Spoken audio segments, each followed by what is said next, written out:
Gracie Mansion. We can now share that federal charges have been filed in the Southern District of New York against two individuals, Amir Balat and Ibrahim Qayyumi, in connection with that attack. The defendants are charged with attempting to provide material support to ISIS, using a weapon of mass destruction, transporting explosive materials, interstate transportation and receipt of explosive materials, and unlawful possession of destructive devices. The complaint sets forth the factual allegations supporting those charges. As alleged in the complaint, the defendants were inspired by ISIS to carry out their attack. There should be no confusion about what ISIS constitutes. It is a designated foreign terrorist organization responsible for deadly terrorist attacks across the globe and has taken credit for mass casualty attacks in Europe, the Middle East, and right here in the United States. And as alleged, both defendants have admitted that they acted on Saturday because of ISIS. As Qayyumi was being placed into an NYPD vehicle following his arrest, a person in the crowd asked why he had done this. As shown on NYPD body-worn camera footage referenced in the complaint, Qayyumi responded with ISIS. And at the precinct, after being advised of his Miranda rights and waiving those rights, Qayyumi said in recorded post-arrest statements that he had watched ISIS propaganda on his phone and that his actions that day were partly inspired by ISIS. The complaint also details statements made by Amir Balat after his arrest. En route to the NYPD precinct, Balat made spontaneous statements without being questioned by NYPD officers that were captured on body-worn camera footage. He said, "This isn't a religion that just stands when people talk about the blessed name of the Prophet. We take action, as well as, if I didn't do it, someone else will come and do it." And later, after waiving his rights, he requested paper and wrote a message declaring in part, "I pledge my allegiance to the Islamic State. Die in your rage, you kuffar." Now, die in your rage is a commonly known ISIS slogan, and kuffar is an Arabic term that refers to non-believers. He also told investigators that he had hoped to carry out an attack even bigger than the Boston Marathon bombing, which he noted resulted in only 3 deaths. These statements, as set forth in the complaint, make clear that this was not random violence. This was a planned attack motivated by extremist ideology and inspired by a violent foreign terrorist organization. The complaint alleges not only why the defendants acted, but how. Preliminary testing has determined that one of the devices contained triacetone triperoxide, or TATP, also commonly referred to as Mother of Satan, a highly volatile explosive that has been used in multiple terrorist attacks over the last decade. As we have previously discussed, the NYPD identified a vehicle yesterday on East End Avenue that was linked to the defendants. Inside that vehicle, investigators recovered handwritten notes referencing TATP explosive and listing chemical ingredients for the type of explosive device used by the defendants on Saturday.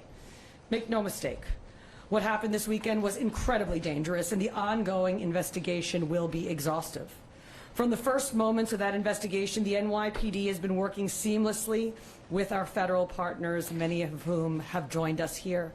In particular, the FBI's Joint Terrorism Task Force, which includes NYPD detectives, working alongside federal agents.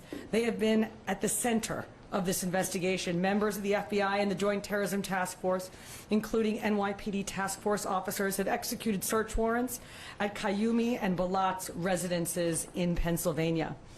Another important note, the two defendants arrived in New York City roughly 1 hour before they were arrested. According to our investigation, they crossed the George Washington Bridge with a license plate reader ping at 11:36 a.m. on Saturday, parked in front of 48 East End Avenue between 81st and 82nd Streets at 12:05 p.m., and walked to the protest. They ignited and threw the devices at approximately 12:15 p.m. and were immediately arrested thereafter. I want to thank our great United States Attorney Jay Clayton for his extraordinary partnership, as well as the prosecutors from SDNY for everything that they do, especially for their work on this investigation and their forthcoming prosecution. I also want to thank the FBI, especially James Barnacle, Assistant Director in charge of the FBI New York Field Office, and Rob Cassane, the FBI's Special Agent in charge for counterterrorism, as well as the Joint Terrorism Task Force. We are grateful always for the FBI agents and Assistant U.S. Attorneys who have been working around the clock with us since Saturday. Finally, and most importantly, I want to recognize the members of the NYPD who responded on Saturday and in the hours that followed. The officers assigned to that protest who ran toward a lit, improvised, explosive device, the bomb squad technicians who secured and analyzed the devices, the detectives and analysts who worked through the night to develop this investigation, and the countless members of service who helped ensure the security of the people of New York City during a very tense and dangerous situation. The NYPD remains on heightened alert, and our mission is simple, and that is to keep New Yorkers safe. That responsibility belongs to the nearly 35,000 members of this department who stand watch over this city and who are prepared to respond whenever and wherever danger appears. On Saturday, we saw that commitment in action. Thank you. Now I will turn it over to our United States Attorney, Jay Clayton.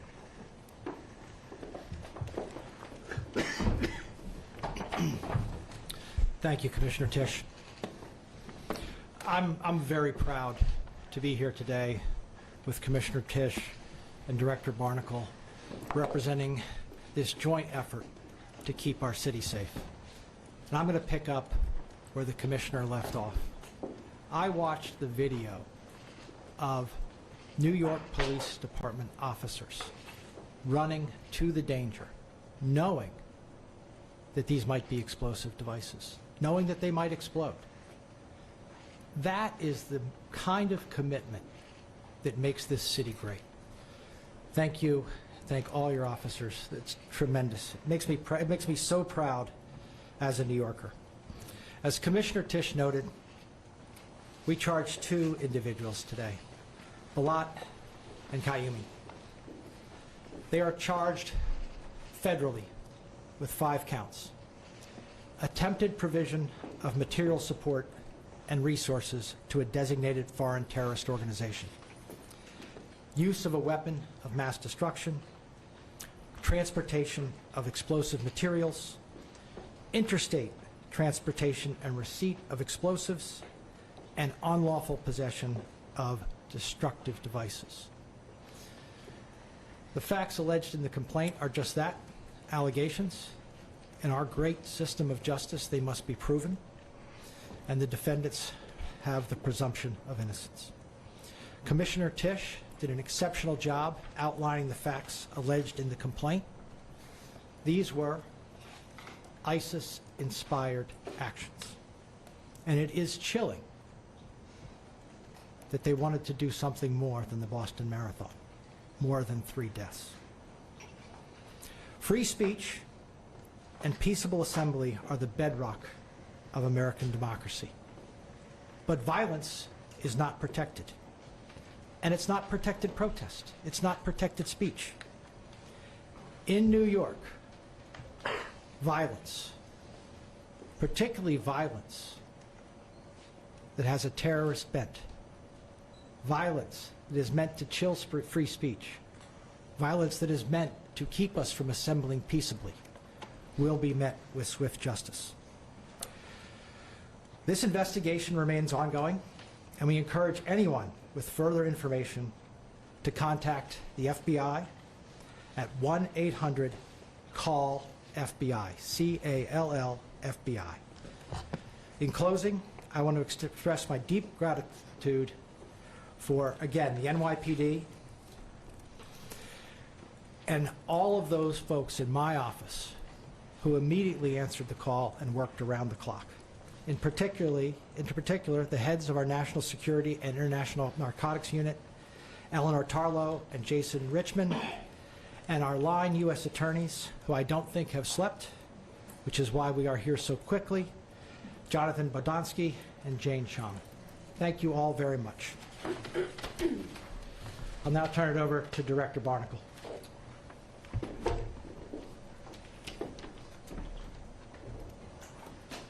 Thank you, U.S. Attorney Clayton. My name is James Barnacle. I'm the Assistant Director in charge of the FBI's New York Field Office. Today, alongside our partners in the New York City Police Department and the Southern District of New York, our office has announced federal terrorism charges against Amir Balat and Ibrahim Kayoumi. On Saturday, March 7th, these two individuals allegedly threw one suspicious device and attempted to throw another during a protest outside Gracie Mansion. As the Commissioner noted, if it weren't for the bravery of two New York's finest, we could have had a much more tragic incident. Yesterday, on Sunday, March 8th, a third device was recovered from a vehicle on East End Avenue. Upon careful analysis by NYPD bomb techs and FBI Special Agent bomb technicians, it was determined these items were improvised explosive devices, IEDs, designed to inflict serious injury and death to those in the vicinity of the intended blast zone. Both subjects have stated they were inspired by ISIS, a designated terrorist organization, to conduct this attack. Balat and Kayoumi sought to incite fear and mass suffering through this alleged attempted terror attack in the backyard of an elected city official. This weekend was just another example of the elevated threat environment we're currently living in. Let me be clear. The FBI will not tolerate those who use violence against targets in New York City to broadcast their terroristic ideologies. This would not have been possible. The outcome we're talking about today would not have been possible without the FBI's New York Joint Terrorism Task Force, led by Special Agent in Charge Rob Hussein. Our Special Agent bomb technicians, as well as our partners at the NYPD and the Southern District of New York.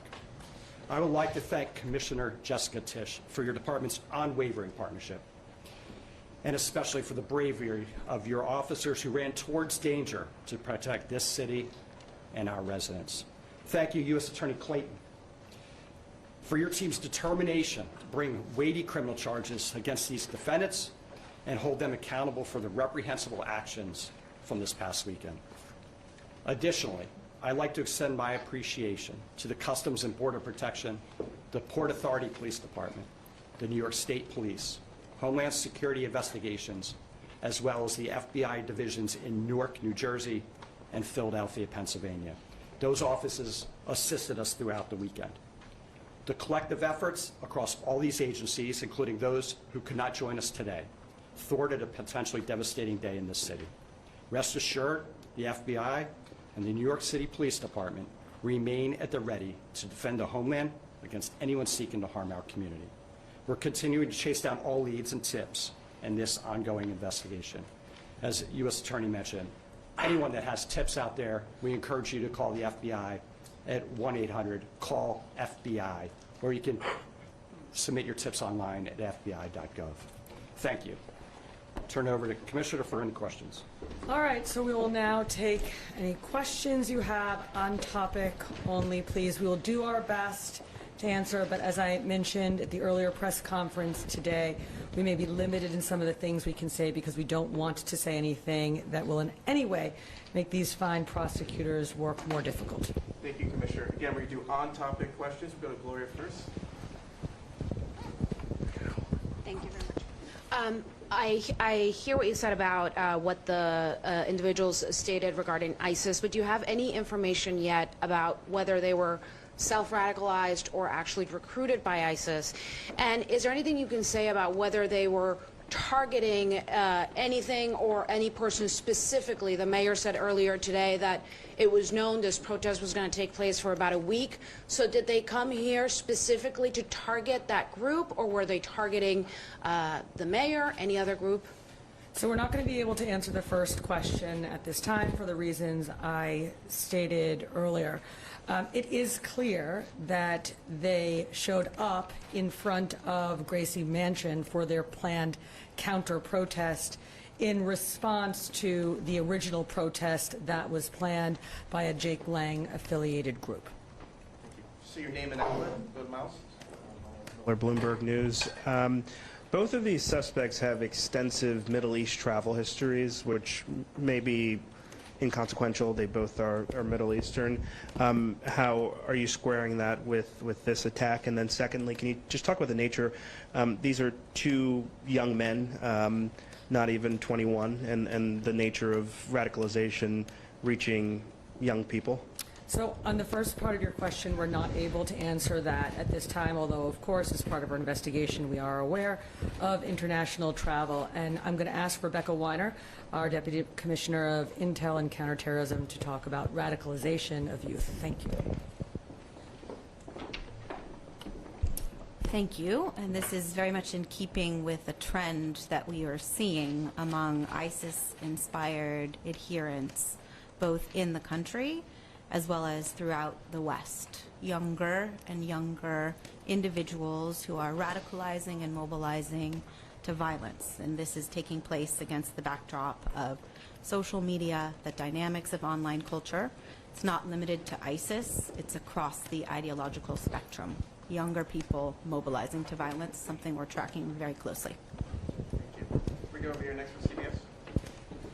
Have Sorry, any you of say name oh now. sorry, Jerika Duncan from CBS News. Had any of these two individuals been arrested before? Do they have any type of record? And how much time are they facing? And if I could get a third question in, can you describe how destructive those devices could have been? How many people could have been impacted if they were successful? So I believe that the two individuals in question do not have criminal histories or criminal backgrounds. And Rebecca, if you could explain more about that IED and TATP specifically and what it was capable of. As the Commissioner mentioned, TATP is highly dangerous and extremely volatile.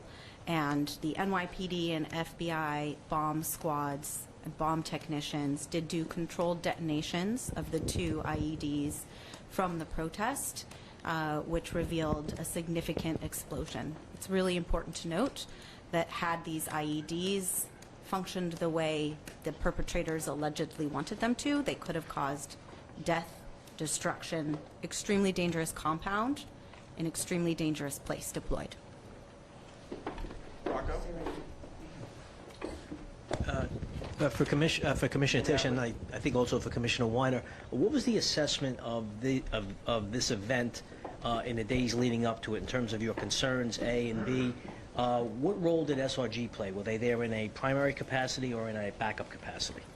So we had been planning for this protest for several days. Whenever there is both a protest and a counter-protest, that's something that the NYPD plans for very deliberately to avoid confrontations and for all of the other reasons you might expect. So this was no different, and there had been very thoughtful preparation for this event due to the combined protest, counter-protest, and the location. And I can just answer the question about SRG. SRG was in the area of the protest. They were there on in a backup capacity. We often have SRG around in an area if we think that it has a potential to get heated, so they were there. They were brought in after mayhem, as soon as mayhem ensued. How do you make that assessment? We got to keep moving, Rocco. Apologies. Well, just a quick follow-up. How do you make that assessment? Our commanders on the ground will make the assessment about when to call in SRG. But certainly with this protest, we did have SRG on standby and prepared because we thought it had the ability to get interesting, given who was there. Thank you. Marino, sorry. You got it. Commissioner, Name and outlet, please. Joe Marino, New York Post. Commissioner, are you looking at changing your posture towards policing protests, given the fact these two individuals were not known to you? And is it causing you to reassess like additional resources you may need from an intelligence or patrol standpoint? So as you know, the NYPD remains on heightened alert. We really have been on heightened alert since the hostilities in Iran broke out about 1 week ago, which means extra counterterrorism deployments, heavy weapons teams, drones, aviation. This department, in particular, our intelligence and counterterrorism unit and teams have been out there in full force for the past week, as they are anytime something happens either in the city or around the world that we feel we need to deploy for.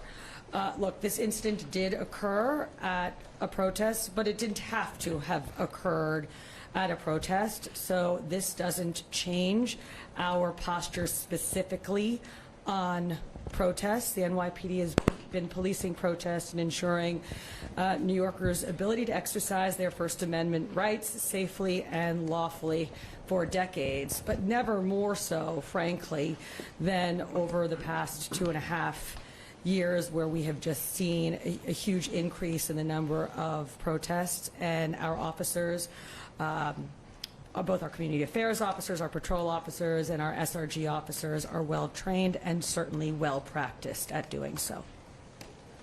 ABC. Thanks, Brett. Hey, Commissioner, thank you. Given the threat picture that you've been outlining, how worrying is it that a couple of guys from Bucks County can just drive into Manhattan with potentially viable devices? Is it alarming, and is there anything you can do to stop it? Thank you. So when we talk about heightened threat environment and when we talk about lone actor threat, this is another incredibly sobering reminder. We had one just a week ago in Austin, Texas. And that's the reason that we surge our personnel, as the Commissioner just mentioned, we've been doing since the onset of the war overseas in Iran for the last 10 days, to harden targets. Of course, some individuals will mobilize to violence without tripping the wires that we extensively set. And in that point, then it is the bravery of our officers who contend with a threat as it's unfolding on our streets, and in this case, incredibly bravely. And I would just add there's a few pieces to this, right? There is our intelligence and counterterrorism operation, and I have to say there is no other city in the world that has an intelligence and counterterrorism capacity quite like the NYPD's. But then, as Deputy Commissioner said, we also have our well-trained officers on the ground doing deployments to catch anything. Okay, we have time for one more question. We'll go to Tony over here at Newsday. Tony DeStefano, Newsday. I guess this is for Commissioner Weiner. The two devices, were they both assayed as being TATP? I can do it. And the Assistant Director talked of the third device being an improvised explosive. Was that also known quantity of TATP or something else? So let's talk about the first two devices first. They were both brought on Saturday to Rodman's Neck, where our bomb technicians and FBI experts looked at them jointly. We assessed quite comprehensively one of the devices, and we determined that that device contained TATP. We didn't do the same type of thorough investigation of the second device, but instead decided to neutralize the two devices and take samples from both devices and send them over to an FBI lab where further testing, including for the existence of TATP in the second device, will be done. Thank you, everyone.